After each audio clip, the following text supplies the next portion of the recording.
Okay, everybody, it looks like we are live, and I want to thank everybody for joining us today on Standing for Truth. On Standing for Truth, as you know, we focus on the truth of biblical creation. We also host debates and discussions, and I want to point out, if you had not yet seen the big debate last week between Joseph Hubbard and Snake Was Right on young earth creation and Noah's flood, it didn't happen. Please check that out. It was definitely a lot of fun and one to remember. It's getting a lot of good feedback. So, guys, please make sure to check that one out.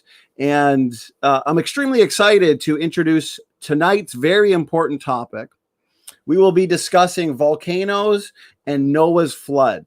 Now, before we introduce our guests for the night, I want to go over a couple reminders, because as everybody has probably seen, if you check the upcoming live stream section, we've got a ton of shows. We've got a ton of interviews, debates, discussions scheduled already for the next month or two. So reminder, we've got next week on the 28th, we've got Refuting Human Evolution with Dr. Dan Biddle, who everybody would know from Genesis Apologetics, the Genesis Apologetics ministry. As well as the following day, we've got Dr. Gordon Wilson, where we will be discussing abiogenesis and special creation. Put it this way, we are going to be demolishing abiogenesis. Dr. Gordon Wilson has written numerous articles for Answers in Genesis, which you guys can check out in the description box. Also, the very first week of May is packed with shows. We've got beautiful orchids of Jurassic Ark with John McKay, the creation guy.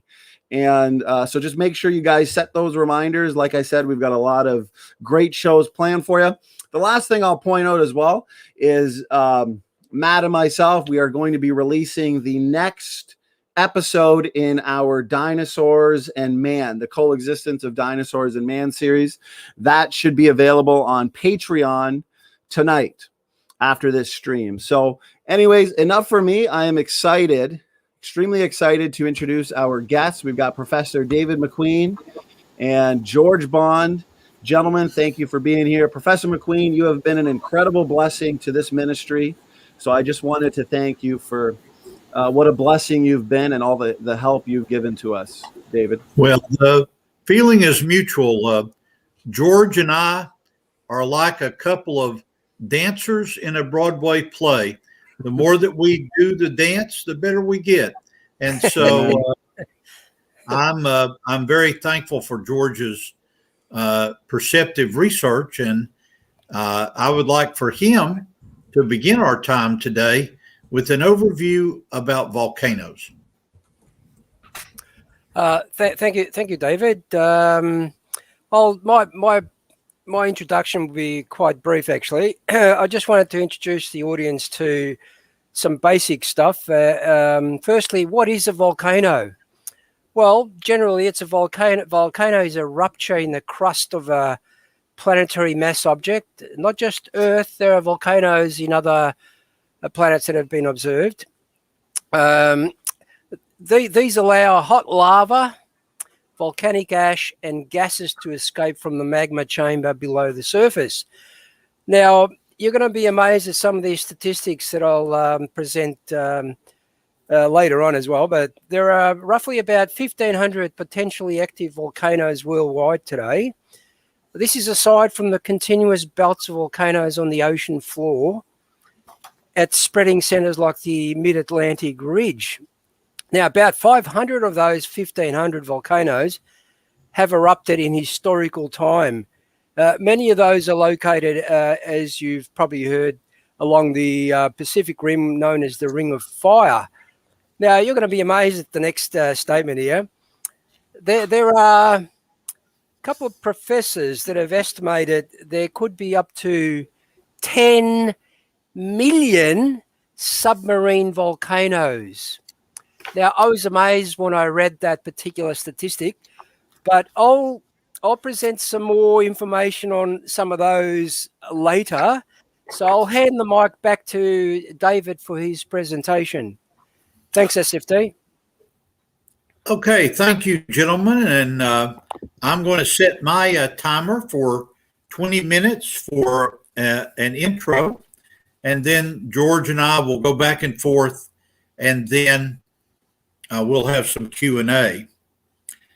As George correctly points out, volcanoes are very common in our modern world. They are common along the mid-ocean ridge, going all the way up to the country of Iceland. Iceland actually straddles the mid-ocean ridge, and so it's a very important volcanic area. Certainly the Pacific Rim, the rim of fire that he mentioned, is important. As we go to the topic of volcanoes within creation science, you need to understand the amount of heat generated by the volcanoes. Now, if you look at my scarves and appearance today, I'm in Louisiana. It's supposed to be like 100 degrees Fahrenheit. I guess that's 30 something C, but today it's only like 4 or 5 plus 4 or 5 degrees C, unseasonably cold here in Louisiana, but not unseasonably cold in volcanoes. There is a range of temperatures when you deal with lava. And as I teach tonight, I'm not going to waste a lot of time talking about 1,200 degrees C or 1,200 degrees Fahrenheit, because when you get to numbers like 1,000 or 2,000, it really doesn't matter which thermometer you're using. So ordinary lavas are 1,200 degrees, and these are basaltic lavas I'm talking about here. And the Hawaii volcanoes that Ms. McQueen and I visited in 1985 are the hottest erupting volcanoes at about 2,000 degrees C. Now, where do volcanic eruptions come in when we're talking about the whole issue of flood geology? Well, flood geology, as we've said before, extends solar system wide. And I can remember studying about the craters on the moon, like you see here, and the large crater there. There is a very long debate, actually going back hundreds of years, as to whether that's a volcanic eruption or a meteorite impact. I've come to the viewpoint that the lava flows on the moon are produced by meteorite impacts, not a volcanic eruption, but it's a very old argument, and one that is worth discussing. Now, as we've pointed out many times in our discussions, or we routinely point out, we view the Bible at Standing for Truth, and I personally, and George also, as a historical document. And so if we're going to have a perspective about what happened in 6,000 years of geologic history on the earth, we have to use the Bible as our guide.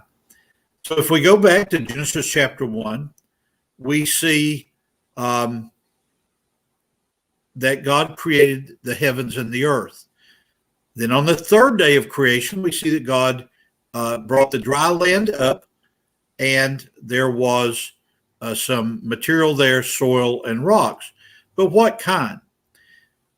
Again, a proverb that we've talked about for the last several weeks is that the Bible contains all we need to know to make an overall scientific hypothesis in geology or astronomy or biology, but it does not contain everything we want to know. So using that proverb as a basis, what can we say? Were there volcanic rocks during creation week? There's no biblical evidence of that. There's plenty of evidence, as we pointed out before, of granitic rocks being formed during creation week and also the third day. What about during the pre-flood time? Well, once again, there's no clear indication. And why would I say that? Recall what Scripture says about the fountains of the great deep and the eruption. And since we view the Bible as being a historical document, accurate in those scientific areas that it talks about, let me go back tonight just for a change. I'm going to read from the New American Standard Bible. And let's go back to Genesis 6, 7, and 8, the focus of the flood. And so as we look at those passages, we can go all the way to chapter 7 and read a very important detail. The last verse of chapter 6 should be a goal for all of us in the Christian community. Thus Noah did according to all that God had commanded him, so he did. So Noah is an example to all of us of obeying the commands of God. And so everybody goes into the ark in the 600th year of Noah's life. They were on board the ark a year to Noah's 601st year. And so everybody's on board the ark all the way through Genesis chapter 7. And we come to the last verse of 7, which says, the water prevailed upon the earth 150 days. And then it goes down and talks about, in verse 2 of chapter 8, also the fountains of the deep and the floodgates of the sky were closed, and the rain from the sky was restrained. Now let's be careful that we're at chapter 8 here. We're midway into the flood, and notice what it says. And the fountains of the deep and the floodgates of the sky were closed. So that passage tells us if we look back in 7 or 6, we will clearly find a passage where the floodgates of heaven were open and the fountains of the great deep were erupting. Dr. Henry Morris, my mentor all those years ago in the 80s, always believed that water was an important part of what erupted in the fountains of the great deep. As I have studied it as a geologist and talked to my colleagues over the years, we put a lot of stress on the fact that it was lava flows and volcanic activity, and also the kind of volcanic activity that occurs at the edge of a plate as it is going underneath a continental mass. And so when we're talking about this, let's go back to our discussion that we've had in the past about rock types. We've talked about that last week. So recall that igneous rocks fall into two categories: intrusive, as they're called, granites, or extrusive rocks. And so we know that the fountains of the great deep were opened and then closed at a certain time. And what kind of extrusive volcanic rocks could have occurred then? And then what about in the post-flood time and all the way up to the modern time? We certainly see, as George has pointed out, a tremendous number of subsea volcanoes and also eruptions in a place like Hawaii and other parts of the world. Well, we want to focus during the first hour on basalt. A basalt is a black rock that comes in a variety of flows and provides some framework for us as we think about some very important issues that tie into flood geology. For example, there are 3 types of lavas. I'll test George about this in the second hour, but they are pillow basalts, a type of basalt that's named pohohoi, which is a very ropey kind of basalt name for a locality in Hawaii. And then if you're a crossword puzzle fan, George, you ever do crossword puzzles? Yeah, I did while traveling in Europe in buses and trains. Yep. Yes. Well, a short word for a volcanic rock are two A's. It's pronounced ah. And that is a type of basaltic lava. And so those three types provide some interesting discussion. And we'll focus later on a type of basalt called a pillow basalt, which is a type of basalt that forms when lava flows into water. Now, how in the world would that tie in to flood geology? Well, it turns out that, pardon the pun, a debate has erupted in the 21st century about whether Mount Ararat is actually the place where Noah's Ark landed. One of the geologic arguments used for this by Tim Clary at ICR and others, Dr. Clary argues that Mount Ararat appears to be an active volcano late in the flood. And so his viewpoint is that the Ark could never have landed on an active volcano. It had to be someplace else. Well, I'm not sure of that because geologic research on Mount Ararat in eastern Turkey have shown up pillow basalts. And pillow basalts certainly occur as lava goes into water. Another area of intense interest around the world is the appearance of many of the lavas that flowed out during the time of the flood. These often have a columnar appearance, and when they break off, they look like columns of some Greek temple or so forth. These type basalts are found in a number of areas. One area in America is what's called Devil's Tower National Monument. We have spoken in the past and certainly argued in my debate previously on the rapid radioactive decay rate and accelerated decay. We've talked about the basaltic flows in the country of India called the Deccan traps. So we'll return to those. The chemical issue that George and I are going to discuss as we go through is the relationship between volcanic rocks and the amount of carbon dioxide that they put into the atmosphere.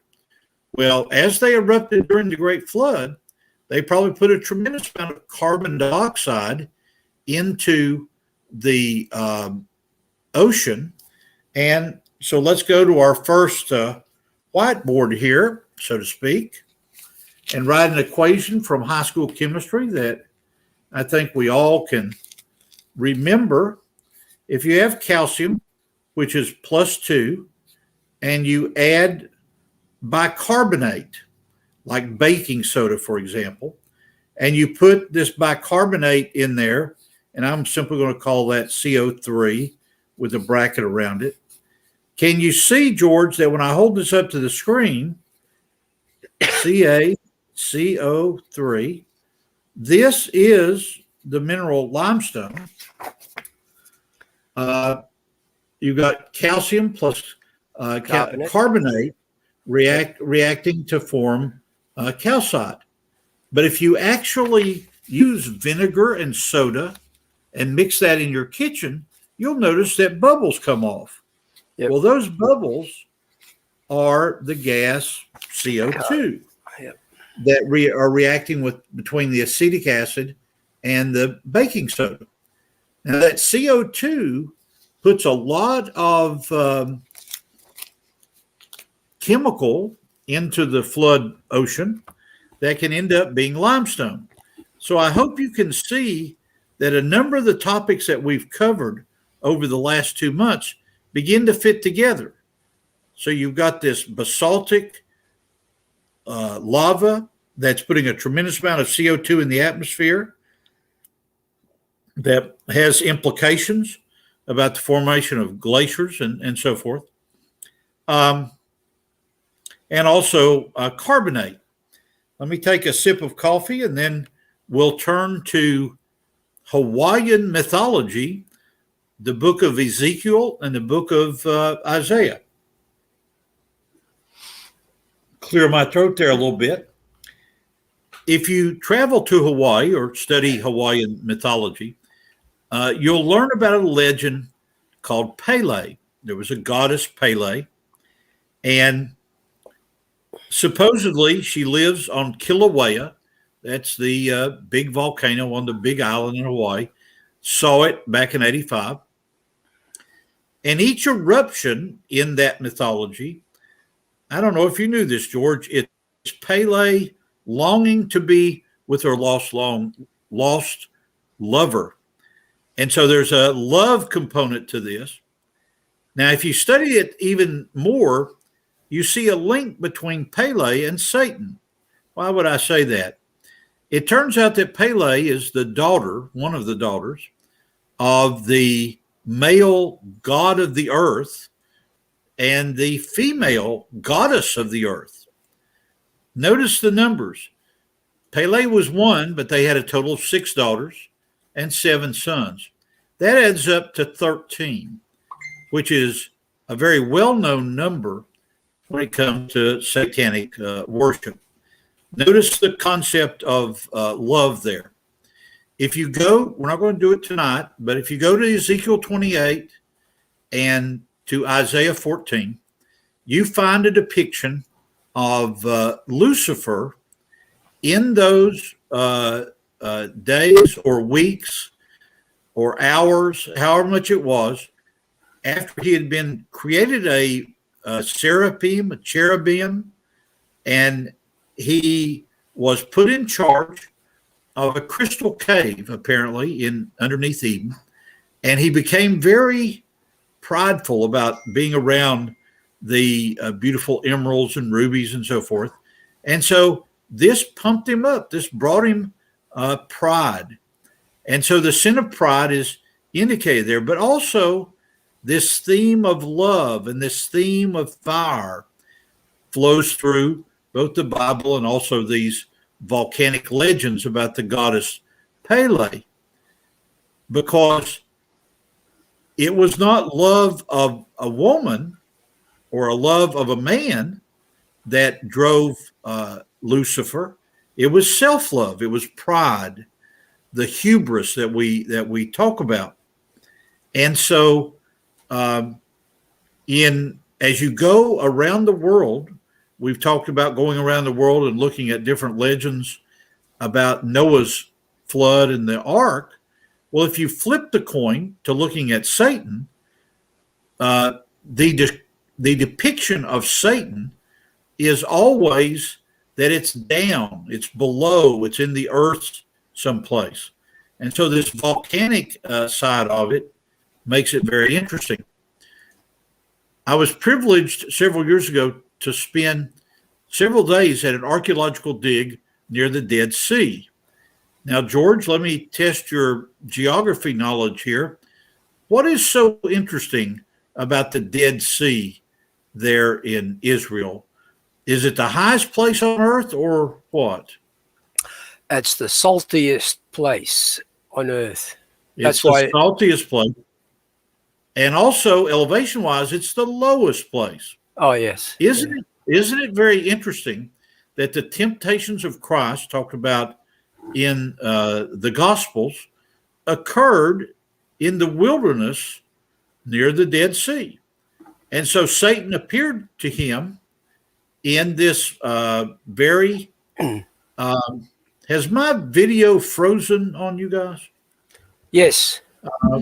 Yeah, it looks like at times, Professor McQueen, your video freezes a little bit and your audio lags. I'm curious, is your wife possibly using Wi-Fi, or is anybody in the house using any of the Wi-Fi?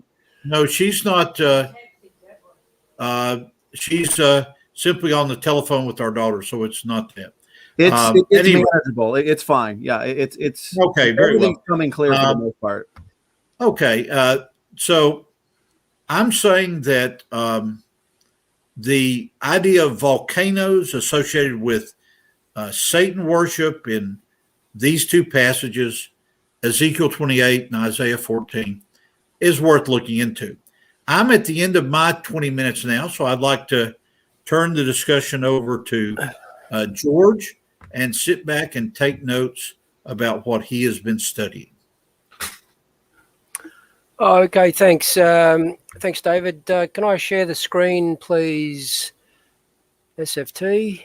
George, it would be an honor, brother. It would be an honor. Let's see. I've got to remember how to do this. Yeah, click, share. Right. Click, share. As you're doing, okay. While he's sharing the screen, George, at the university I used to teach at, they taught a introductory 100 class on earthquakes and volcanoes. You know what the young people called it? Oh, let's go to shake and bake. Earthquakes and volcanoes. George, before you, I just wanted to point out to the audience that we've got a great chat tonight, very lively, a lot of great questions coming in. So keep tagging me at Standing for Truth. I'm saving all your questions in our side chat, and I'll make sure we get to all of them, guys. So thank you so much, George. Your screen is shared.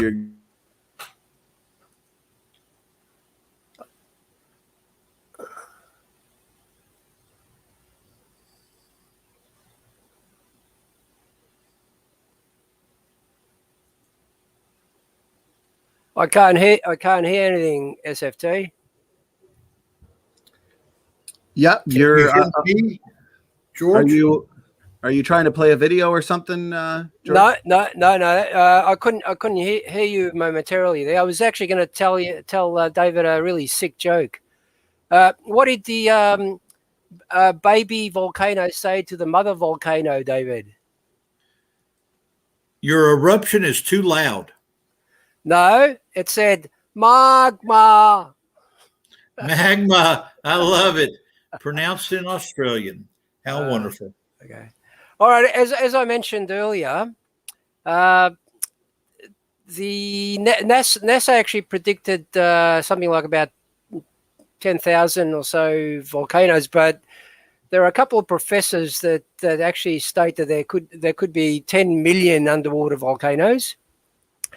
Now, just going on what David mentioned earlier, we know that the volcanoes are actually pumping awesome amounts of hot basalt. This basalt is up to 1,200 degrees centigrade.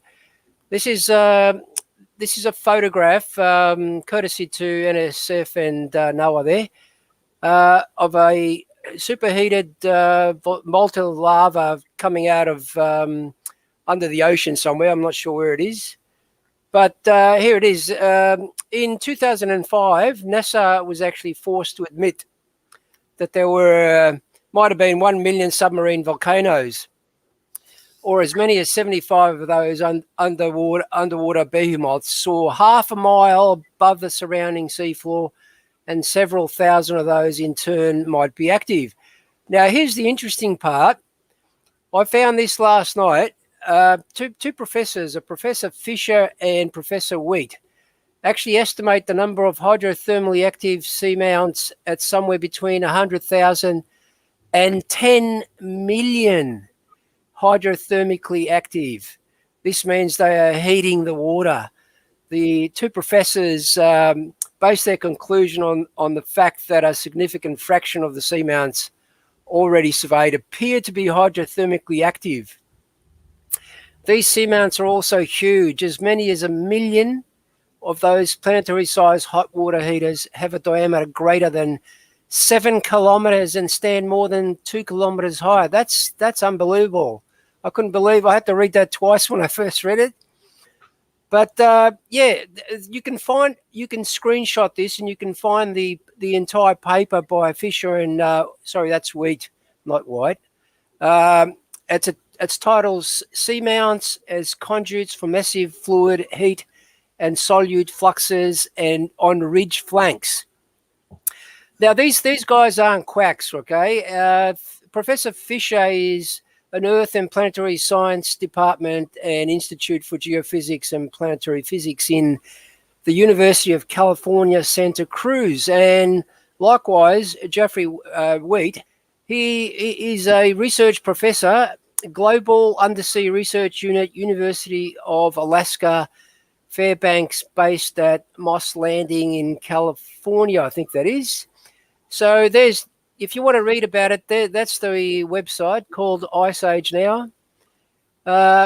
And you can see that although detailed statistics are not kept on daily activity, generally there are around 20 volcanoes actively erupting on any particular day. That comes from the Smithsonian and the USGS. Okay, look, volcanic eruptions and related processes have directly and indirectly benefited mankind. Volcanic materials ultimately break down and weather to form some of the most fertile soils on Earth. If anyone's been to Mount Servius outside of Naples in Italy, you'll know what I mean. They grow the best tomatoes you've ever seen. So what I've got to say is, you ever wonder why, if volcanic activity has been occurring for hundreds to billions of years and they produce these fertile soils, why is it we don't find these soils between any of the monolithic layers across the world? Just some basic statistics there. In the US, apparently the US has the largest number of volcanoes, totaling 173. Russia's next with 166. Indonesia has around 139. Iceland has 130. Greenland has 30 active volcanoes. Now, briefly, David touched on the Ring of Fire. That rim that you see around the Pacific is what's termed the Ring of Fire, mainly because they're active volcanoes. As you can see, around the world, there are quite a few red dots there, which shows you how active Earth is. The next one here is actually details the earthquakes and volcanoes around the world. So notice there those red dots along the mid-oceanic ridge and other parts of the oceans, deep oceans. Here we go. This is what happens in a case of a volcano. You get hot magma somewhere around about 500 meters depth that literally breaks through or explodes through this zone of confinement to create these mounds on either side, spewing out gases. Now, the majority of those gases are actually water vapor, but we'll talk about some of the other gases a little bit later on. Here's a photograph which shows gases coming from the ocean, deep ocean, or in that case, I think it might be shallow ocean. So some of the largest, I think some of the people might know this, especially if you're from America, but the Yellowstone caldera is considered the biggest volcano on Earth. Mount Servius, as I mentioned, in Italy. This one's hard to pronounce. Popocatépetl in Mexico. Sakurajima in Japan. And the Galeras in Colombia. Okay, so I'll stop sharing now and continue with my presentation. Just bear with me, find my spot here. Okay, one of the products that we've observed. Oh, by the way, David, with regards to basalt, the three types of basalt, I'll tell you what they are. Black ones, grey ones, and I forgot the third one. Well, there's a couple of ways you can think about this. If you're talking about overall volcanic eruptions in a place like Mount St. Helens or a place like Hawaii, you have the thick basalts, the pillow basalts, the pahoehoe, and the aa. But you also have very light rocks filled with gases. If it's white, it's called pumice, and many people use these cut down rocks to exfoliate their skin. And then the black version is called scoria. So pumice and scoria are very light volcanic rocks. In my days teaching high school earth science and also Geology 101 in college, I would have a piece of pumice, which I would toss out to one of the athletes in the audience, and he would think he was going to catch something heavy. It was very light. So your point is well taken, George, about that. Okay. Sorry, SFT. I need to share the screen again just to show some pictures of something I'm going to actually describe in a minute. So no problem. I think I know how to do this now.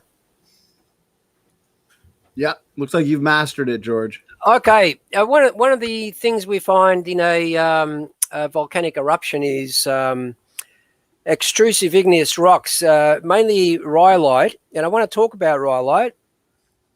It's the equivalent. It's the volcanic equivalent of granite. Okay, we know that when granite is molten and allowed to cool, it forms rhyolite. Now, this is a picture of what rhyolite looks like. Okay, and I want to show you that's it doesn't always look exactly like that, but these are different versions of it. And one of the amazing things I found out that rhyolite is actually, they've actually used rhyolite to make arrowheads and spearheads. Now, this is what granite, now keep in mind that photo I showed you of the rhyolite. These are photos of granite. Okay, you notice the various minerals there, and their sort of distribution, they're evenly distributed. Okay, so we go back to the rhyolite. There's rhyolite. There's granite. Now, as I've mentioned earlier, or in previous streams, I should say, granite is composed of those four minerals we keep talking about, the mica, the quartz, the feldspar, and hornblende. Is that correct, David? Yeah, let me help you with that. The orange in a granite is orthoclase feldspar, potassium feldspar. The quartz and the feldspar, the white feldspars. The dark minerals are micas like biotite, and then the other minerals are hornblendes and pyroxenes, more complicated silicate minerals. Go ahead, George.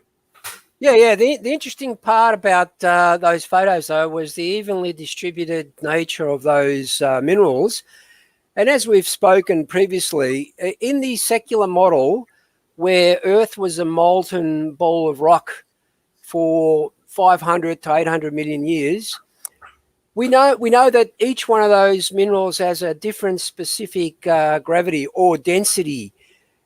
After 500 to 800 million years, you would expect the heavier minerals to have sunk lower and the lighter ones to be further up the top. But that's not what we notice in the granite. We find an even distribution of those minerals, which sort of puts a big question mark around their model.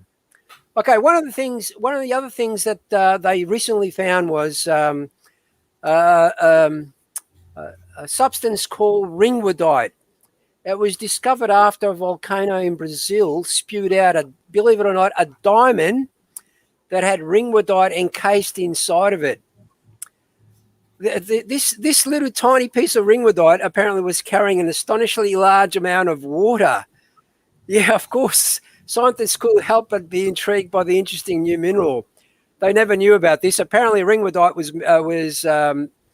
was named after, I think I was an Australian geologist by the name of Mr. Ringwoodite. ringwood. So they named it ringwoodite. So the ringwoodite is like a sponge. It soaks up water. There is something very special about this crystal structure, though. It allows it to attract hydrogen and trap water. The mineral can contain a lot of water under conditions of the deep mantle, and I'll explain a little bit about that. Scientists have determined that ringwoodite is approximately, I've read 1.5 to about 3% water. It's present not as a liquid, but as a hydroxide ion, that is oxygen and hydrogen molecules bound together. These results suggest there could be a vast store of water in the mantle transition zone, which stretches. Now, I've seen various figures here, but let's stick with between 410 to about 660 kilometers down into the earth. You'll find some articles on ringwoodite. Some even suggest there could be 3 times as much subsurface water stored in these terrains. Now, for those that don't know what ringwoodite would look like, and I'll share the screen again. While he's sharing it, I drew a sketch of what the evolutionary prediction on granite would be, and notice that the deep time prediction would have very thick layers of large crystals at the bottom going up to smaller crystals. So your grain size argument is quite good, George. Oh, thank you. SFT, am I sharing that photo of the... You're good. There? Yeah, yep. There? Okay, so that's what ringwoodite looks like. I know it's a bit boring, but bear with me. Okay, so how much water is there on Earth? You can find these figures even on Wikipedia. So there's roughly 1.386 by 10 to the 21st kilograms or liters of water. Now, for those that don't know, 1 liter of water is 1 kilogram. So, yeah, you can equate the two. I'll leave that for a few moments. So if you want to take a screenshot, I found this on the United States Geological Survey site. This is the total volume that they probably estimate of all sources of water on Earth. But notice they don't include the potential water stored in ringwoodite. So what I've done is I've done a little calculation there. So how much water is there on Earth if you consider the water stored in the ringwoodite? Well, some papers that I've read, as you can see there, suggest that these minerals, that is the wadzleite and the ringwoodite, can contain up to 7% of the planet, comprise about 7% of the planet's mass, but only about 2% of their weight is water. Now, you can do the maths yourself. That's the mass of the Earth there, 5.9722 times 10 to the 24th kilogram. That's from a Wikipedia source. So if you take 7% of that, you get 4.2 by 10 to the 23rd power kilogram, and 2% of that is 8.4 by 10 to the 21st kilogram or liters. So the total water on Earth, as mentioned previously, of 1.386 by 10 to the 21, and the potential water stored in ringwoodite is somewhere around 8.4 by 10 to the 21st. That's a total of 9.786. Now, bear in mind, not all that 2%, because it includes both wadzleite and ringwoodite, I was unable to determine exactly what component of ringwoodite actually consists of. So that 2% is based on both of those two minerals. But even though you can see how large that number is. Now we're going to go into the gases. As I stated earlier, the primary gas during a volcano is actually water vapor, H2O. This is a little diagram or an illustration which shows you some of the gases that can come out of a volcano. It's interesting that they say that 99% of the gas molecules emitted during a volcanic eruption are water vapor, that is H2O, carbon dioxide, CO2, and sulfur dioxide, SO2. The remaining 1% is comprised of small amounts of hydrogen sulfide, carbon monoxide, hydrogen chloride, hydrogen fluoride, and other minor gas species. Now we're going to get into a little bit of nitty gritty. Stop sharing. When we look at some of the numbers for these eruptions, they estimate that in 1991, during the eruption of the Mount Pinatubo, is thought to have injected more than 250 megatons of gas into the upper atmosphere on a single day. Here's some other facts. The most abundant volcanic gas, as we said, is water vapor, which is harmless, of course. However, significant amount of carbon dioxide, sulfur dioxide, hydrogen sulfide, and hydrogen halides can also be emitted. A bit of trivia for those that remember high school chemistry. Hydrogen sulfide is rotten egg gas. Yeah. Now, has the odor. Yeah. Now, I found a number of other statistics that vary quite a bit. They say in an average year, this is from all volcanoes, they release between 180 and 440 million tons of carbon dioxide. That's just for the 1,500 volcanoes. Now, imagine the CO2 that's spewed out by those 10 million volcanoes those two professors were talking about. Now, George, I've read, forgive the interruption. Yeah. We're coming up to the 50-minute mark, and I wanted to get a couple of questions in before we take the 1 hour break. Is that okay with you? Yeah. I've only got a couple of minutes to finish it off. Okay. Now, even today, the volcanic output of CO2, this is from another website, suggests that it's been estimated about 6.6 million tons per year, while calculations based on past eruptions, right, they've looked at past eruptions, and the most recent volcanic deposits in the rock record suggest as much as a staggering 44 billion tons of carbon dioxide. And the reason why I mention carbon dioxide is because of limestone, but I won't talk about limestone at this stage. So I'll hand the mic back to Professor McQueen, and we can get his interpretation of what I've actually stated here. Well, very good. We'll look at that in more detail next hour. I wanted to comment about one thing that's on my private chat. One Cow Stampede, do you see his comment to me, Standing for Truth, about the TOBA, the Toba super eruption? I wanted to read that. I wanted to defer that for the audience. I want to defer that to after the 1 hour break and take another question. But I do want to show this diagram. Sure. I drew this off. This is the deep time prediction of what a granite should look like.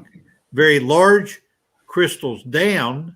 You see, I've got my arrow there showing up, and then a gradation as you go through. As George correctly pointed out, that's not what you find in the rock record. Okay, Standing for Truth, let's have a question from the audience other than this one about Toba. I want to save that for later. Okay. So we'll save the Toba eruption for after the break. Let's see some of these questions. Let's go with here's a question from Okay, here's a question that I'm sure you get all the time, Professor McQueen. The critics say there is not enough water on the planet for there to have been a global flood. How do we best respond to that? Okay, well, Such a common one. the data that George just presented, especially about this fascinating mineral ringwoodite, ties in with other minerals that have a tremendous amount of water in their crystal structure. It reminds me of Colossians, the book of Colossians, where it teaches that that the world was formed with water and in water. And so the idea in Colossians, the idea in First, Second Peter 3, is that God created a tremendous amount of water in these mineral structures. But if we go beyond that to the predictions that Dr. Henry Morris made in the 1950s, that George has talked so well about tonight, there's a tremendous amount of H2O tied into the volcanic eruptions, the lavas. And so the idea that there's not enough water on Earth right now is it's almost comical to me geologically. It's at the same level of people saying, I have driven a Chevy since the 1970s, and so somehow I've put out enough carbon dioxide to alter the world's climate. When you've got volcanoes, like George has pointed out, that have put millions of kilograms, millions of liters of CO2 in the atmosphere. And so the argument about not enough being, the argument where you can't have the amount of water in the current ocean and so forth, it just doesn't add up, does it, George? No, no. I'd like to add something to that too, David. Based on those verses of the Bible that you mentioned, Dr. Russell Humphreys was actually in trying to determine the gravities of the various planets. He actually his theory looked at the H2O molecule and looked at the alignment, considering that he thought that God would have created an Earth where the H2O molecules were aligned perfectly, and by actually calculating the forces between them, he was able to estimate the gravity not only of Earth but the gravities of a number of other planets in our solar system. Now, some of them aren't perfect. That's mainly because the composition of those planets wasn't known at the time. Yes. So that's an interesting fact that he used the water molecule to determine the gravity of these various planets. Yeah, very, very interesting. The next question on your end, Standing for Truth, please. Yes, we've got a super chat from Ramen. Thank you so much for your support. We've got a lot of super stickers coming in as well, guys. Thanks so much for your support. God bless you. That's amazing. And Ramen gives a $5 super chat with a question for you, Professor McQueen. Okay. Is a popular catalyst to the Ice Age, does it have to do with volcanoes? And then he asks, ash blocks sunlight, for example. Right. So what's the correlation between volcanoes and the Ice Age, in other words? In the last month, I think you've had Michael Ord on talking about the Ice Age. And the simplest way, he gave a very long description. My colleague, Dr. Larry Vardaman, who's retired now in Coeur d'Alene, Idaho, had a explanation that he used when we would talk about this in the Grand Canyon trips and so forth about the Ice Age. The conditions of the Great Flood, the conditions of this heat that we've talked about, generated by catastrophic plate tectonics and so forth in previous discussions, that heat modified the Earth's climate in the hundreds of years, not tens of thousands, hundreds of thousands, but in the hundreds of years after the time of the flood. And so that tremendous amount of heat that was put into the newly formed atmosphere, keep in mind that whatever the vapor canopy was in the pre-flood world, it wasn't an atmosphere like we have now. Why? No rain fell. Water came up from the ground. And so it was a new hydro system, hydrologic cycle, you may remember from earth science classes previously. And so when you look at this from the standpoint of flood geology, that ash being thrown up into the atmosphere, that ash component that we'll talk more about as we come along, all of these factors, the heat, the ash, precipitated the continental glaciation that you see 100, 200 years after the end of the flood. Most Bible scholars believe that the book of Job, or Job himself, saw evidence of ice and snow and glaciers in his day after the flood. Okay, back to you, Standing for Truth. Can I add a little bit to that? Based on those submarine volcanoes that I mentioned, and my very limited knowledge of climate science, you'd expect hot water to initiate more evaporation. More evaporation leads to more rainfall, and of course, with the ash in the upper atmosphere, that would create a colder climate, and so instead of water or instead of rain, you'd get snow falling. So that's how I would explain it as well, because I know in particular with Australia, whenever we get hot streams of water coming from the Antarctic along the east coast, we expect wet weather, and that's what we get. However, the reverse occurs if there are cold streams of water coming from the Antarctic along the east coast.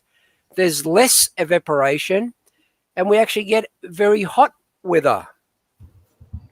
Interesting. That's a interesting aspect of climate. Yeah. Standing for Truth, may I ask permission to take my 5-minute break, and you and George carry the ball. And when I come back, we'll talk about this question about TOBA or TOBA. Can you drop a video, my friend? Absolutely. That was a great first hour, fast-paced, and gentlemen, I just want to say great job. That was a ton of amazing information. So, Professor McQueen, you've earned a well-deserved break. So here we are. Okay. So first off, George, before I hand it over to you, there's a few questions in the live chat with, so Hate Love Nothing says, is your merchandise clothes available on Amazon? No, not yet, unfortunately. Our books are all available on Amazon, but our merchandise is just available on our website, creationistclothing.com. If anybody hasn't yet seen it, I made a video a few days ago, walk through the Standing for Truth ministry, as in I went over our different websites, the best way to navigate the YouTube channel if you're looking for specific topics. I went to our Creationist Clothing website where we are uploading articles as well as video posts, guiding you guys on how to go to the search bar looking for specific topics. So definitely check out that video if you had not yet checked it out. I went over some updates and reminders over the next couple months in terms of shows, in terms of debates, interviews, discussions. I myself will be having, next week's going to be busy because we've got a few good shows, and we're working on possibly having Ken Hovind. He's back on with us next month. You can see scheduled. I'm just going to my schedule here. He's back on next month on the 20th. Our amazing award-winning co-host George is going to be there because it's going to be Lies in the Textbooks, very similar to the last presentation Kent gave us on the Garden of Eden and Noah's flood. So he's going to give a presentation followed by an audience Q&A. So please bring your questions for that show. On the 7th of May, we've got Matt Slick back with us debating Dr. Ron Garrett, round 2. I'm excited for that one. Evidence for Christianity. But as I was saying, next week's big because on the 27th, I'll be debating Bill Tavis. It's going to be an origins debate. Does all life share common ancestors? That's going to be a lot of fun. And the very next day, we've got Dr. Dan Biddle back with us. And on the 29th, the very next day after Dr. Dan Biddle, we've got Dr. Gordon Wilson with us. So tons of great shows. And yeah, I just wanted to get everybody up to date. George, you're doing a great job in this program. Lots of great information. I'm going to hand it over to you, brother. That was our Dr. Dan, not the other Dr. Dan, right? Yeah, not not Dr. Dodgeball Dan, no. I was just looking at some of the questions in the private chat. How does the flood explain the existence of mountains? I think there are a number of ways you can actually answer that because there's not just one explanation for the existence of the mountains. One is, of course, we know from flood geology that layers are deposited via water, but you got to understand that during that flood, there was a lot of catastrophic movement of plates in the horizontal direction, sometimes in opposite directions. So, and you can see this in some mountains where you get folded layers. That's one way you can actually create a mountain. But the other one, the obvious one, is, of course, the eruption of volcanoes. They can also form mountains as well, and just natural tectonic plate movements. We know that the Himalayas are growing because of that tectonic plate movement. And yeah, I think maybe Professor McQueen might want to add something to that when he comes back. But from my point of view, there are a number of ways you can explain the existence of the mountains. Those are some great points, brother. Yeah. When it comes to the rapid uplifting of the mountains and explanations that uniformitarians have when it comes to plate tectonics, as always, they're assuming uniformitarian processes. The present is the key to the past. But when we're looking to the flood event, we're looking to continental sprint. It's no longer continental drift. Today, what we see is continental drift. But at the time of the flood, we'd have meters per second movements of the plates. And that can best explain the rapid buckling and uplifting of the strata to create these large mountains to begin with. Because what we see today, present processes, can't explain those geological features that require catastrophic processes, catastrophic meters per second plate movements. And typically the evolutionists will scoff at that. But I always point to the fact that we've made testable predictions that have confirmed this with the cold slabs that was predicted due to runaway subduction, right? If these plates are being pushed down, then obviously they would not have had time to melt.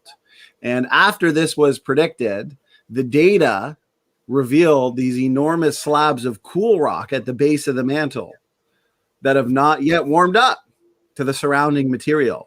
In other words, they are cool. And this is indication that they were pushed down there only thousands of years ago as compared to millions of years ago. This indicates what, George? Catastrophic processes in the past.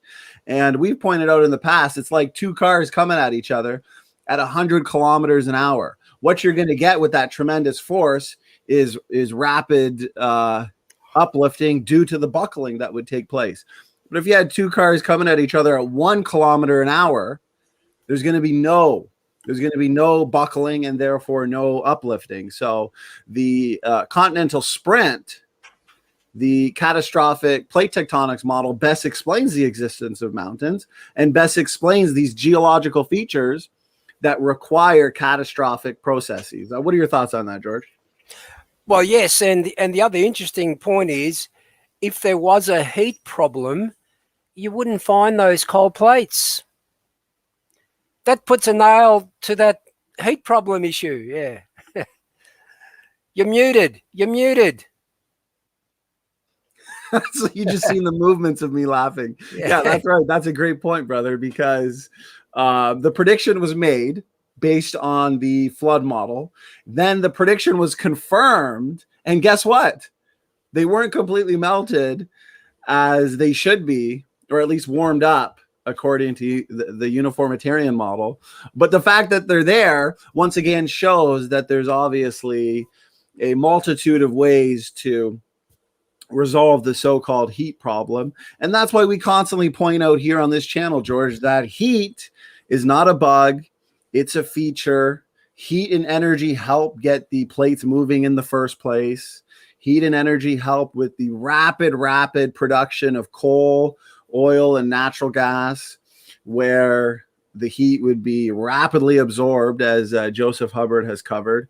And the existence of radio halos, fishing tracks, right? These scars in the rocks themselves wouldn't be there if there was as much heat as the evolutionists claimed there was. That much heat would obliterate those radio halos and fishing tracks. So the evidence is overwhelmingly on our side. What are your thoughts, George? Exactly. I was going to present some information on limestone a little bit later and how it relates to the volcanoes. I'll just briefly mention it. One of the things that they actually have found with regards to this climate change business, by injecting carbon dioxide into the mantle where it's hot, they can actually convert that carbon dioxide into limestone. But I won't say any more about that. I'll talk about that a bit later. Welcome back, Professor McQueen. Thank you so much. I wanted to address this question by One Cow Stampede about the Toba eruption. Let's get our geography straight. This is a volcanic area on Sumatra in Indonesia, and the area has been volcanically active for many years. The focus of the Toba super eruption is that it occurred in such a way that it wasn't that long ago in geologic time, maybe 75,000 years ago. And the theory regarding this is that it put so much ash in the sky that it produced what is called a volcanic winter, perhaps lasting 1,000 years. Now, we would need to look at the geology of that part of Sumatra, a part of the world that I do not have memorized. But let's assume that this volcano occurred in the time immediately after the flood. That amount of volcanic ash in the sky and that kind of what they term a volcanic winter would actually spiral to form the continental glaciation time that in my teaching, I always, instead of calling it the ice ages, I call it the ice moment to give it the idea of being several hundred years in duration, not otherwise. So thank you for that question. And we will go on now to the next topic. Standing for Truth, you want to take one more question before I introduce another idea? Yes, that's a great response, Professor McQueen, as always. I love how informative your responses are to these questions. One question we had that George and I kind of touched on while you were away, Professor McQueen, was how does the flood exactly explain the existence of mountains? And we discussed rapid plate tectonics. So I'm not sure if you wanted to add a few things to that, but that is one of the questions. Well, let me give a 5-minute response.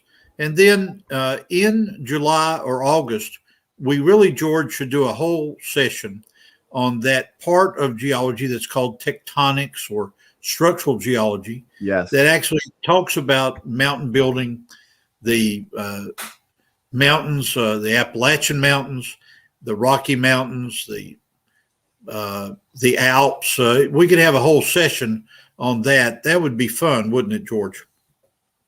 Oh yeah, I mean, I think we've got something like about 30 other topics to discuss. Yes, but yeah, true, we can add. Well, we can add that one. Let me give the quick version of it. A volcano is obviously a mountain. Mount St. Helens is a mountain. Mount Ararat at 17,000 feet is a volcanic peak. So clearly a volcanic rock. And so, not a volcanic rock, a volcanic mountain. And the others that George mentioned worldwide, Mount Fuji and other places on Earth, these are volcanic peaks.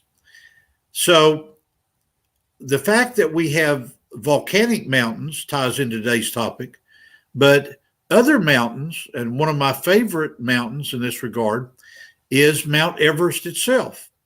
Very tall, tallest mountain on the world. And early flood geologists, I'm talking about guys that were thinking about this in the 1920s and 1930s, they made a very big deal that if you climb up the apex of Mount Everest, let me get it turned right, as you got up 10,000, 20,000 feet up, you would find fossils. And so the early flood geologists would say, oh, that's an evidence of worldwide flood. These shells, like we showed last week, like a oyster shell like this, called a plesiopod found on Mount Everest would be an evidence of the flood. Well, not when described that way. And the reason is this. I think that the most reasonable flood geology model has the maximum height of a pre-flood mountain at about 10,000 feet. The fossils that you find on Mount Everest, for example, and we can use this clam here again, these were deposited flat lying like this. Get it horizontal to the screen here. And so south of India, south of Nepal, these were forming during the time of the flood. And then as the flood hit, catastrophic plate tectonics moved those mountains to the current height that we see. And then the layers in the mountains contain these rocks kind of like between my fingers here. So here you've got you've got Mount Everest, and the fossils are in between. That's the reason you find them there, not because they're stuck on like makeup on a beautiful woman's face. Ms. McQueen comes to mind, of course. Trying to make George laugh, but he's not even listening. The idea that you have these fossils stuck like makeup on the face of the mountain, that's an incorrect way to think about it. They're incorporated in the actual rocks themselves. Make sense, standing for truth? Yeah, they find clams in the Andes as well, don't they?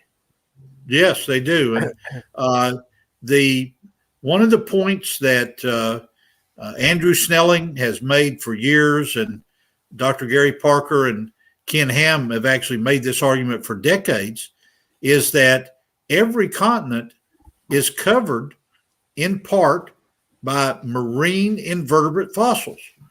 And so one of the basic arguments for the worldwide flood is you've got these continental masses called cratons, and you've got the sedimentary rocks on top of it.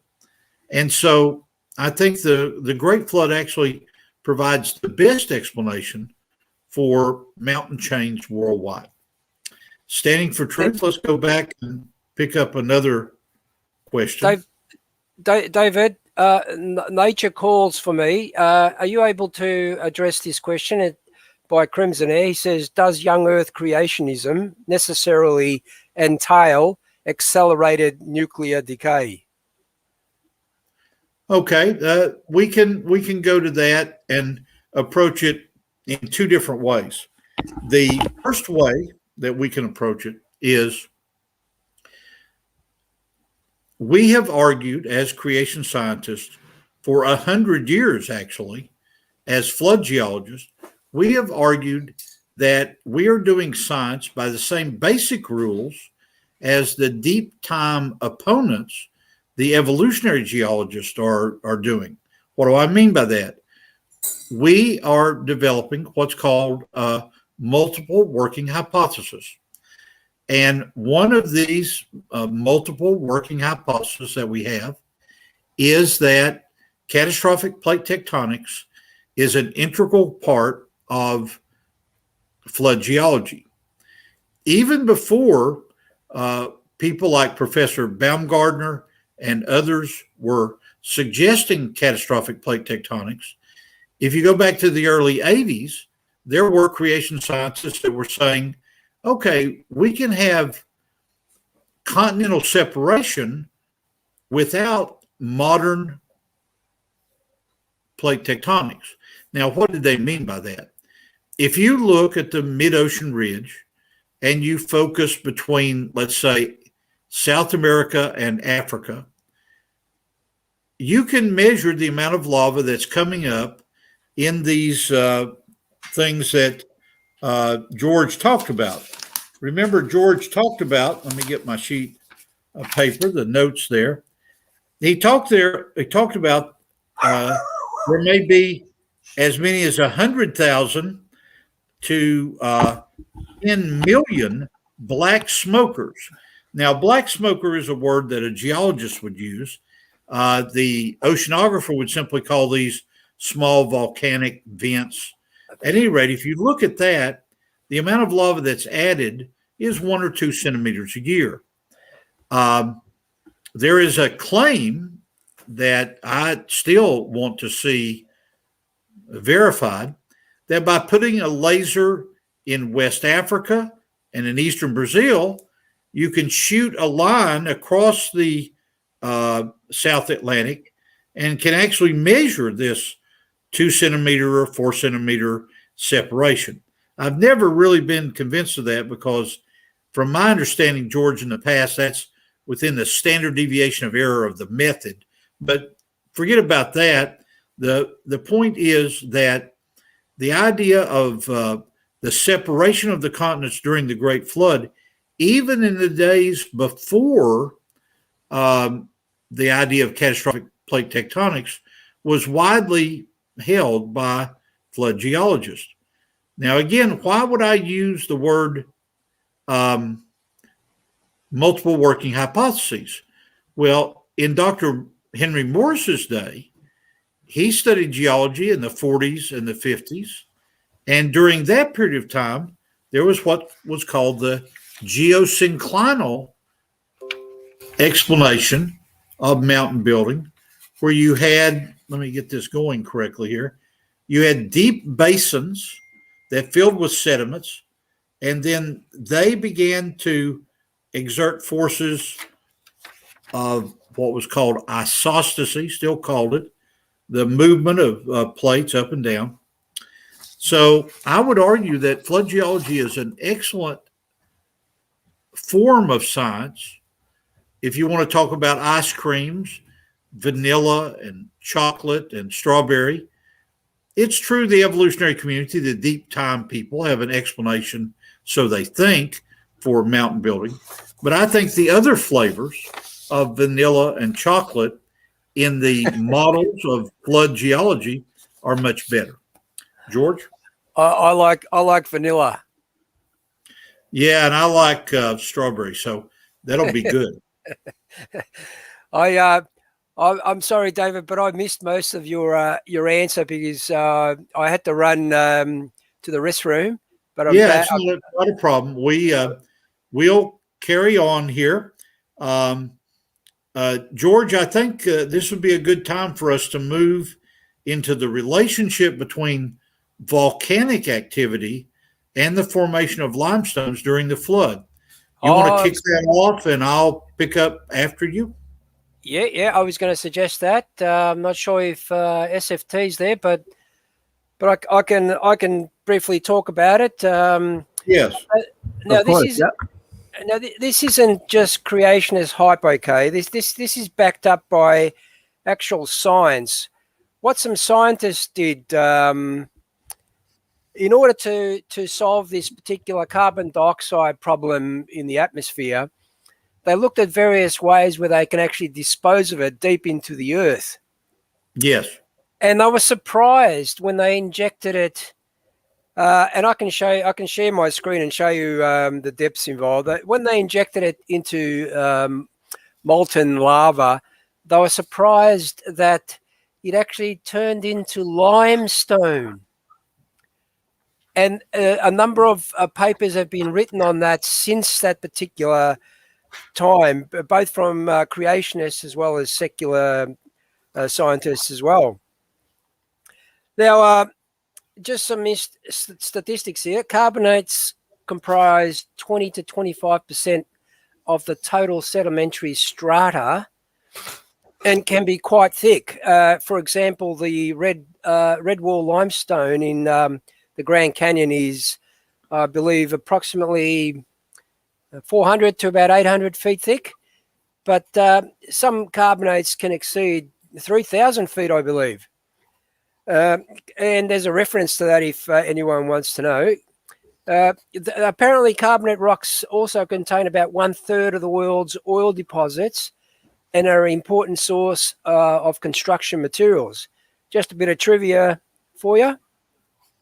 Now, there are many varieties of calcium carbonates, and David wrote the formula there. It was CaCO3. Ca is the calcium. CO3 is the carbonates. For the original limestone, the varieties are the various varieties for the original limestone are calcite, aragonite, vaterite, chalk, obligs, pisoliths, travertine, invite, and marble. I hope I got them all. I hope I got them all right, David. I think I butchered some of the translations there, or the that's not a problem. Recall that marble is a metamorphic rock, but the rest of what you said are minerals incorporated in sedimentary rock. And those of you that are following our discussion chemically, CaCO3 is the calcite. We're talking about a tremendous amount of volcanic activity putting carbon dioxide in the atmosphere. And that relates to one of the things that George and I have emphasized in the past called the partial pressure of this gas. When you add that to the temperature and the pH of the ocean of Noah's day, what I mean is the ark was above it and there was an ocean underneath it, you've got some good possibilities there, don't you, George? Oh, definitely. I mean, just for the audience, I think we've mentioned this a few times in a number of previous streams, but these limestone deposits are actually over vast areas, and I'm talking like they extend from England through to the mainland Europe, Middle East, to the Americas, and even way down to Australia, believe it or not. So, yeah. Yeah, well, this is a physics.org paper, okay?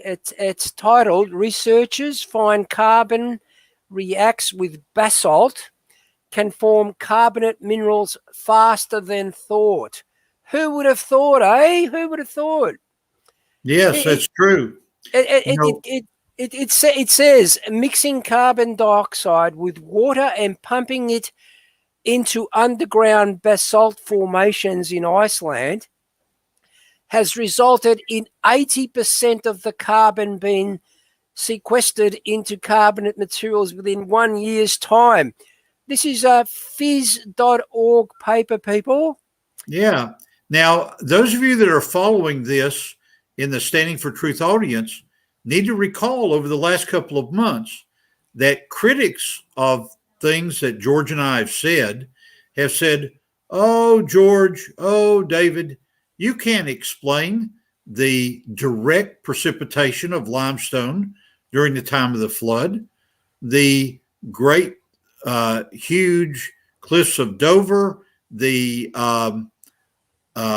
issues of the Austin chalk, all these chalks. People say, oh, you need millions of years to get this accumulation. Can you see that the data that George just presented about the reaction of carbon dioxide with basalts producing calcium carbonate right at that interface between the lava and the ocean water? It's a good argument, isn't it, George? Yeah. I mean, there's another paper here from Science Nordic. They say, a quote, we dissolved the CO2 in water, making it heavier than the liquid already down there. The solution then dissolves the rock, this is the basalt rock, and reacts with the CO2 and rapidly forms calcium carbonate. In the basalt, the CO2 is converted so quickly that it doesn't have the opportunity to escape through cracks in the rock. It's incredible. Very good. It's Very incredible that it can happen so quickly, says right. Paulson, one of the scientists. That's so good. Now, George, notice that we're at the hour-and-a-half mark here. So why don't we take a couple more questions from the audience Standing for Truth, and we'll move on to our last 30 minutes here. Okay, well, we've got a super chat here from Ramen. Thank you so much for the super chat. The chat's been great tonight. There's been a ton of good comments and feedback from the chat, Professor McQueen and George. So Ramen says, there are many fossil auction websites. Evos, please choose one fossil in limestone you think happened in a long time. Okay, now I'll comment about that. The fossil auction websites are generally run by people that are deep time believers. But keep in mind that a great many of the entrepreneurs that run these fossil and mineral auctions online are fellows that are retired truck drivers and retired civil engineers that simply are entrepreneurs. They have bought a bunch of these fossils. When they buy them, it's got written on it, oh, this fossil is 500 million years old, or this fossil is 400 million years old. And let me tell you the way it works. If you buy a fossil limestone that is rich in trilobites, for example, the assumption will be, is always, the circular index fossil argument. You find a fossil limestone that's got a tremendous number of trilobites in it. It must be Cambrian or Ordovician. It must be part of what Tim Clary calls the Salk sequence. And so this has to be, in deep time, evidence of 500 or 600 million years. In flood geology, using Tim Clary as an example, the Salk sequence is simply the first rocks laid down by the flood. So I hope you can see how, if you choose one fossil, like a trilobite, you get one age, so to speak. If you find a fossil bearing, let me see what I did with my clam here. Well, here's that's a bad example. Let me just speak it. If you find a fossil bearing limestone in South Florida or in the Bahamas that's rich in clams or plesiopods, snails called gastropods, the assumption would be that these would just be 35 million years old. So back to you, Standing for Truth. Can I add a bit to what David said? For those that probably don't know, I mean, I don't know where Kansas is, but the Niobrara chalk in Kansas apparently contains an even more impressive list of these larger fossils. And I'm talking about fish of various types up to 5 meters long, which is about 16 feet. There's sharks and turtles up to 4 meters long, plesiosaurs up to 14 meters long, mosasaurs up to 15 meters long, pterosaurs with wingspans up to 30 feet or 9 meters, and dinosaurs such as ankylosaurs and hadrosaurs up to 9 meters, and birds up to 2 meters. So there's an impressive list of these fossils that have been found in chalk. Now, that George, can't have happened over thousands of years.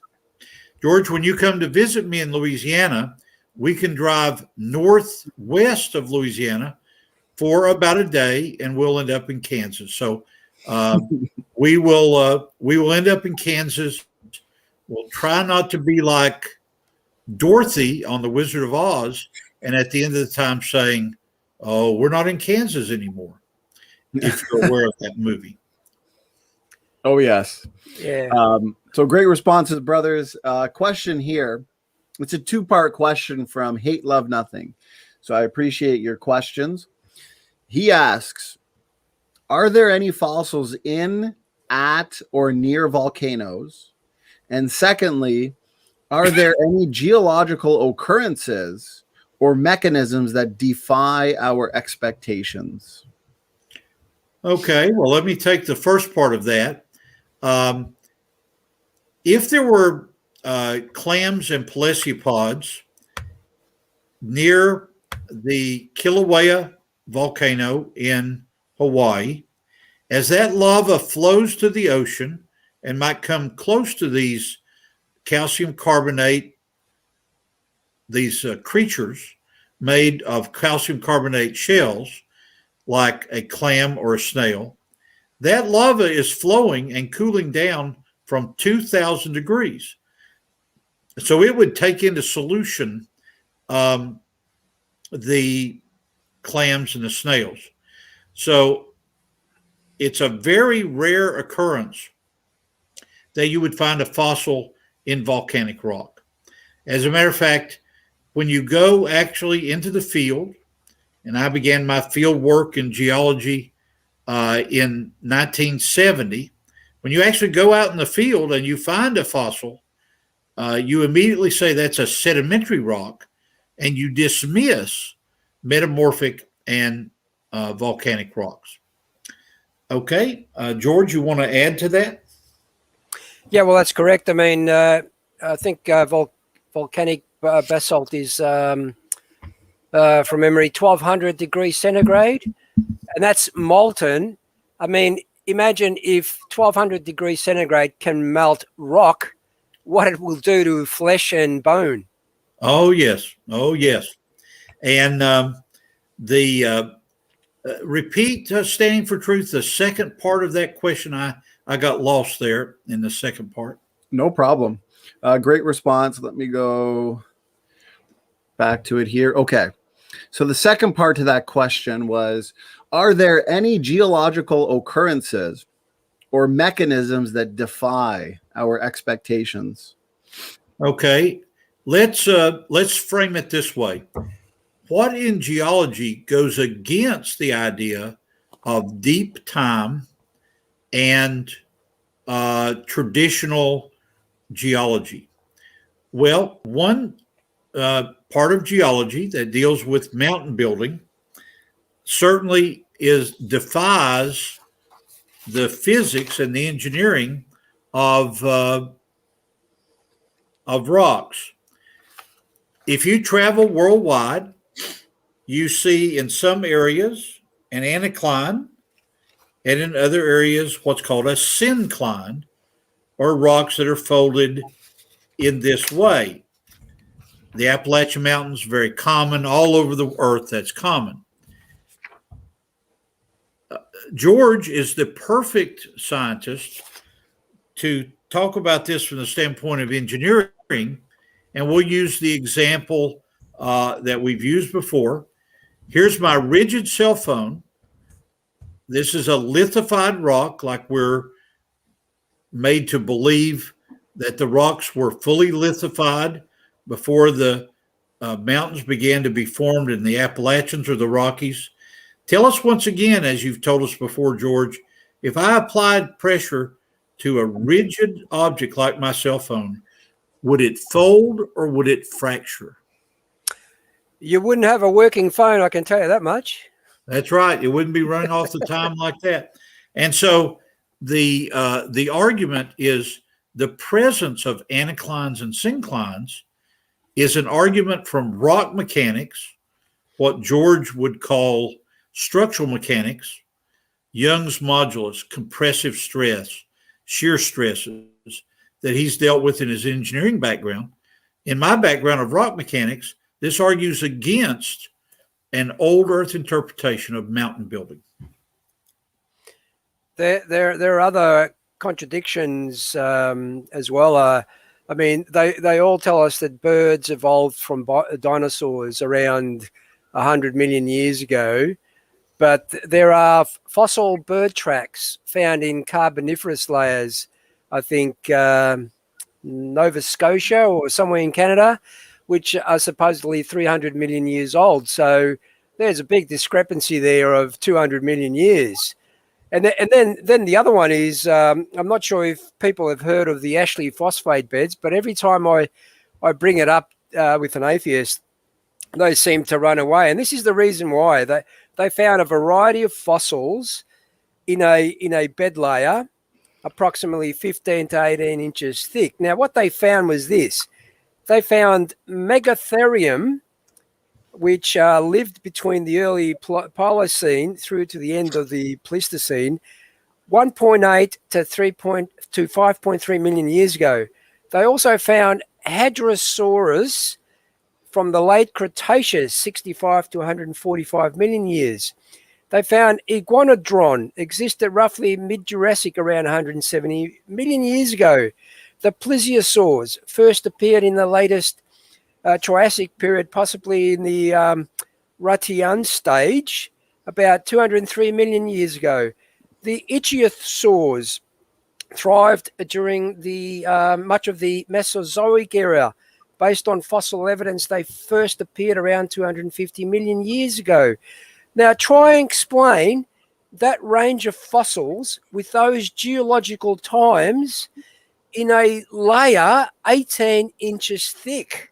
Yeah, you cannot do it without a catastrophic flood. I noticed that Andrew has asked about the favorite mineral. My favorite mineral is zinc sulfide, which is called sphalerite. In a future session, I will talk about zinc mines in Tennessee and how they argue for the worldwide flood. So, George, is your favorite mineral a diamond is a girl's best friend? Is that your favorite mineral? You've read my mind exactly.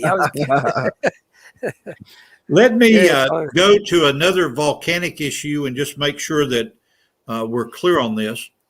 The evolutionary community claims that because creation science is based on the teaching of God's word, that everybody that's a flood geologist agrees on every point because it's in doctrine.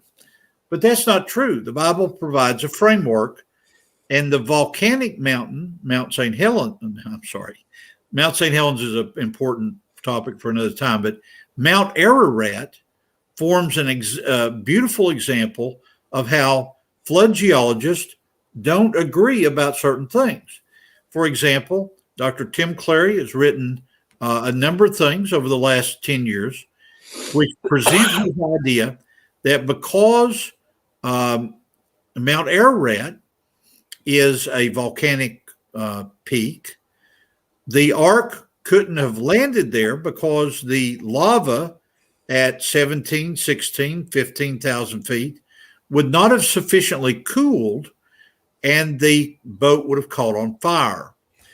Well, we know that they live, the animals live, the people live.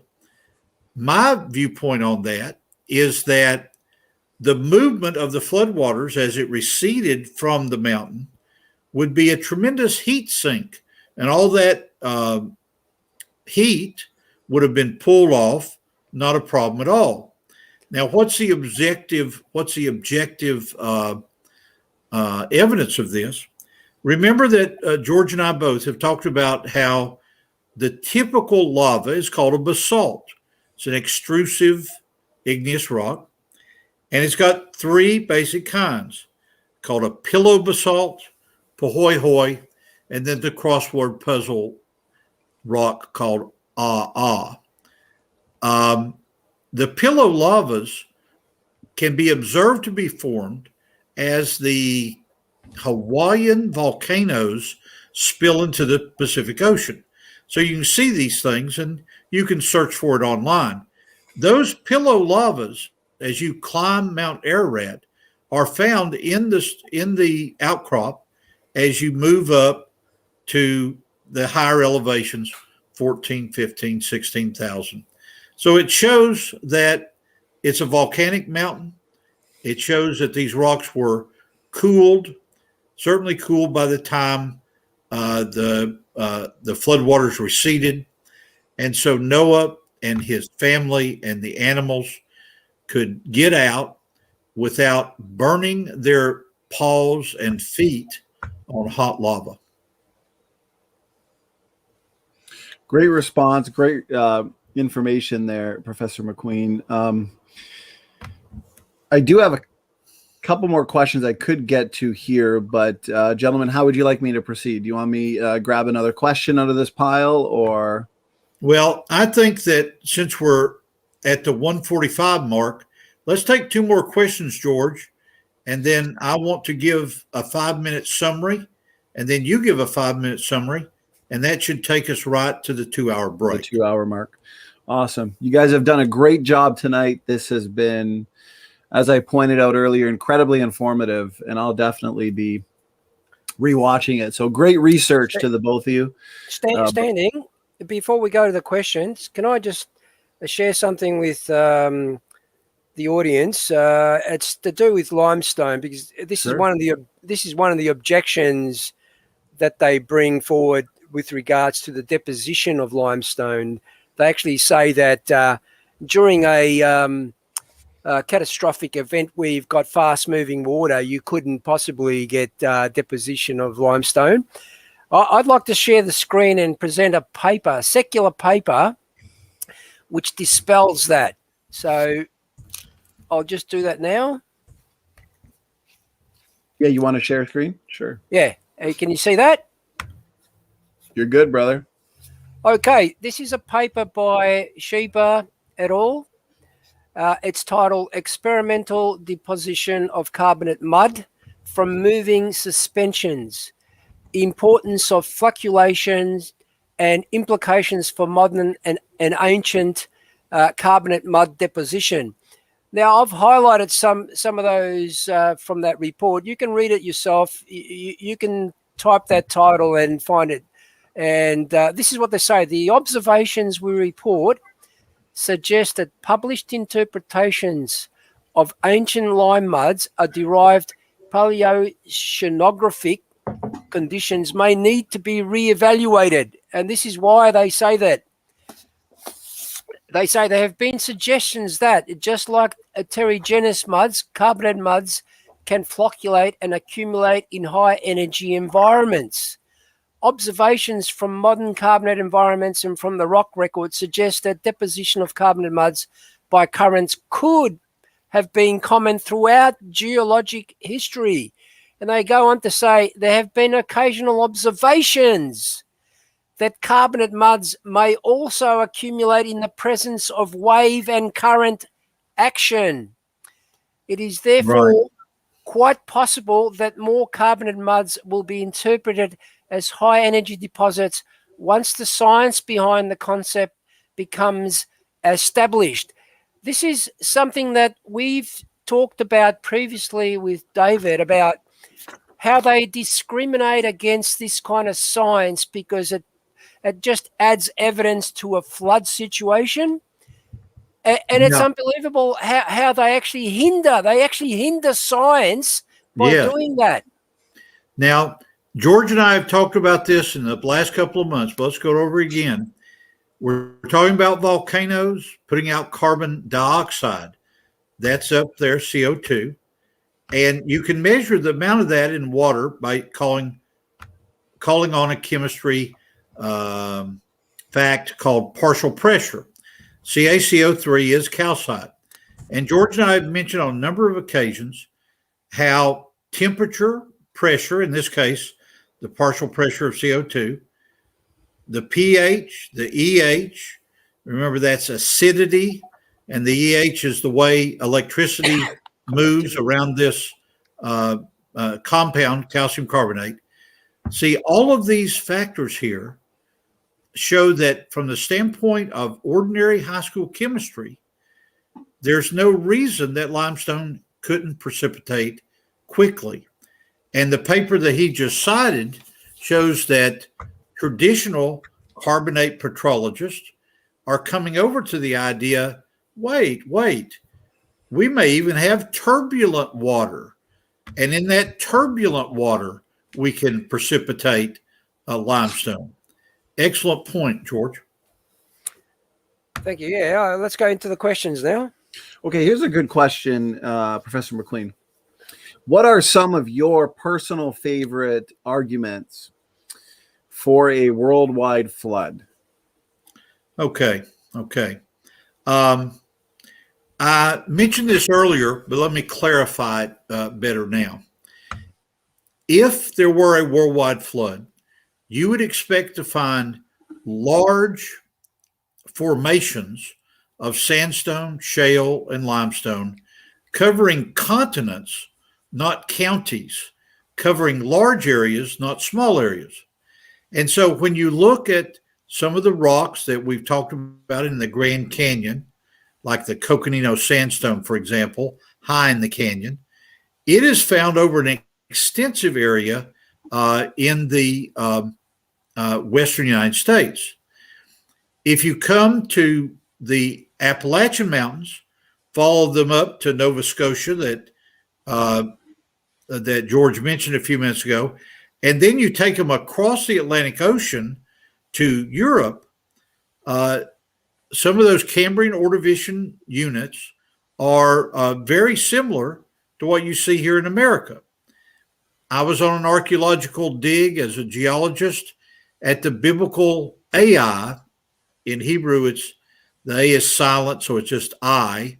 But at any rate, when I walked out into the field where this battle occurred, I looked down and saw the same kinds of dove gray limestones that I grew up around in East Tennessee.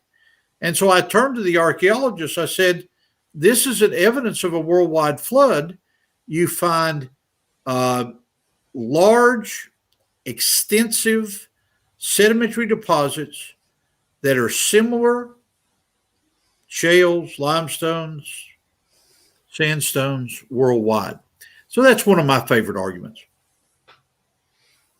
And the monolithic nature of all those sedimentary layers as well. And of course, you've got your bent rock layers that show very little fracture. Right. Oh, yeah. There are many. Oh, I'm sure we could go 10 hours and still only just touch on the overwhelming evidence for a global flood. Here's a comment for you, George, and then maybe we should hand it over to Professor McQueen for your 5-minute summary, since we'll be coming up to the 2-hour mark very, very shortly. Oh yeah, well, Alec, I think I've spoken to Alec before, or at least I've heard him in other live streams. Potato scallops down south, Alec, we call them potato cakes, and there's nothing better than an Aussie burger, mate. I don't know if you've tried a camel burger, but I have when I was in Central Australia. Oh, you're making me hungry here. It's past my supper time. Looks good. Okay, let me summarize and reset my my timer here so I can respect the 5-minute mark there. Volcanic rocks are integral to the Great Flood. The volcanic rocks that we have talked about, basalt, rhyolite, the very light, frothy part of pumice and scoria, all of these fit perfectly well into the time of the Great Flood. Were they present at creation? Were they present in the pre-flood world? It's purely speculation. But when you get up to Genesis 6, 7, and 8, where it talks about the breakup of the fountains of the great deep, that's always been basically two chemicals, water and lava, or compounds rather. And so certainly during the time of the flood, we can explain large bodies of volcanic rock buried, intermingled with sedimentary rocks. When we move to the post-flood time, there was a tremendous residual catastrophe leading all the way up to the time of Abraham, actually. So many of the very large lava flows, perhaps the Deccan Plateau in India, perhaps the lava flows in the UK and in Scandinavia, might date from that time. They could be earlier. So when we look at the evidence of volcanic activity, we can explain a tremendous amount of CO2, and we can also, in the modern times, look at the volume of CO2 that George has pointed out in our presentation tonight. And don't you realize that if every dog on earth, all the dogs that have lived since 1800, had access to a Chevrolet, and you see all these dogs driving around the world since the automobile was invented, all the CO2 put out by all these dogs driving these Chevys, that is a minuscule part of the amount of carbon dioxide that could be put in the atmosphere. So if anything has changed our climate, it's geology, not dogs driving Chevrolets to try to make George laugh.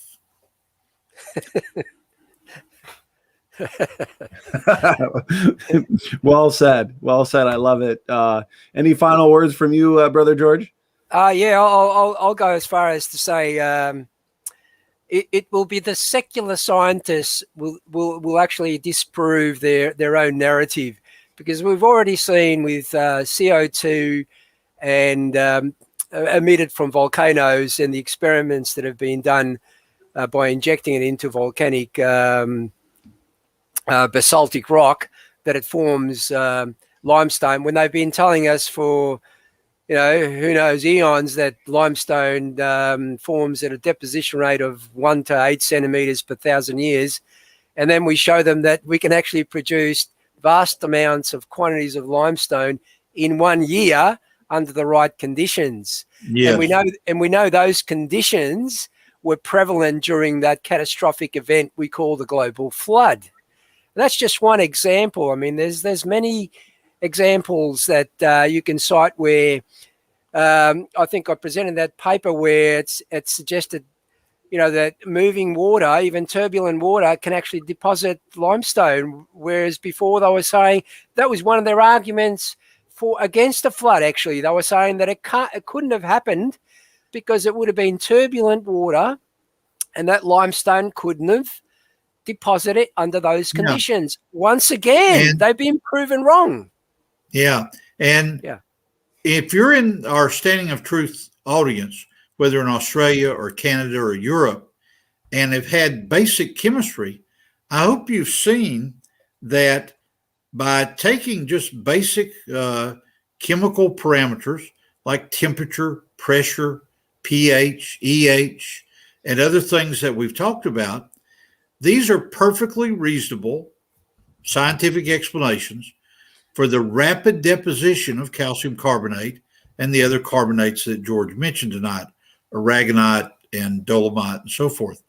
And so we want to leave you with a confidence tonight that we're not talking about something as complicated as nuclear physics here.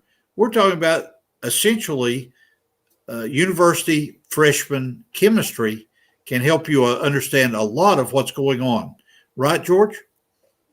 Yes, I'd just like to address one of the questions in the private chat. I'm not sure who it's from, but it says it's regarding the argument focusing on valves. Do creationists have a difficult time explaining valves? No, we don't have a difficult time. I mean, valves are really just thin layers of sediment deposits. And according to secular geology, they claim that those valves are deposited one per year. Now, they'll cite a particular lake in Japan. I forget the name of it, but we've actually shown from deposition of ash layers from volcanoes in that same lake through two different cores where the valve counts are different. So if they form at one per year, why are they different in the two cores? The other thing is Mount St. Helens. We saw what happened in Mount St. Helens. There's hundreds of feet of valves were created in a matter of hours to days. So, and for those of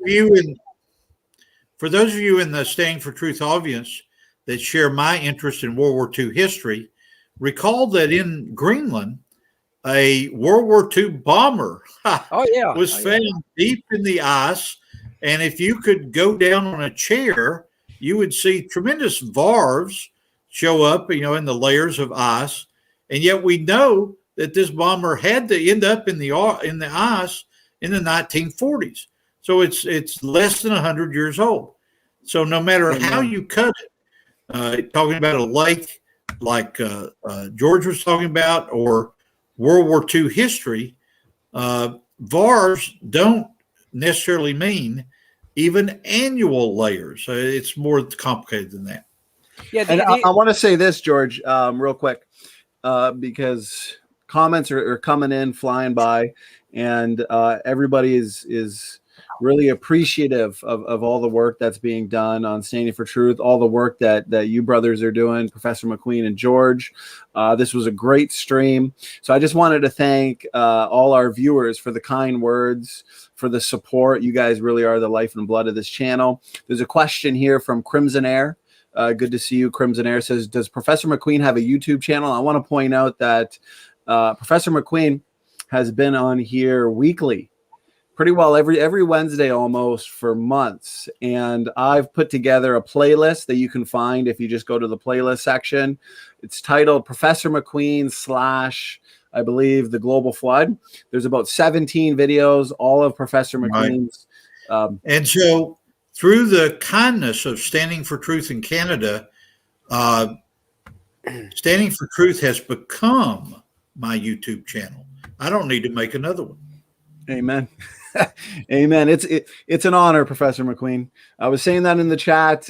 This pretty well is your YouTube channel. So you've been an incredible blessing. And I was saying earlier that series of all your presentations that you've done for us so far is probably one of the most thorough and detailed and informative series on the global flood that you can find, especially on YouTube. So I want people to check that out. You. I will get ready to sign off by thanking my friend George for all his support on this, and thanking you, Standing for Truth.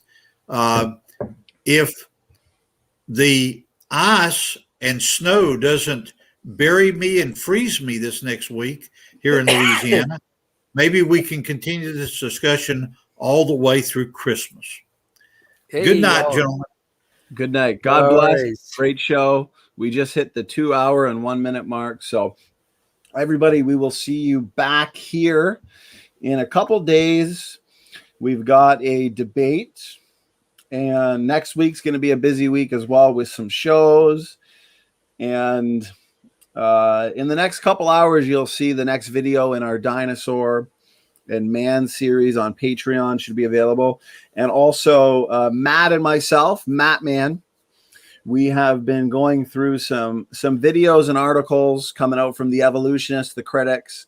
So pretty soon we're going to do another show live with SFT and Matt Man, where we are going to go through either an article. There's a couple articles we want to debunk, as well as a ton of videos that'll keep us busy for the next million years. So we're just kind of narrowing it down, and we're going to pick one, and that should be within a few days as well. So stay tuned, guys. George, great job tonight. Great research. You're the man, brother.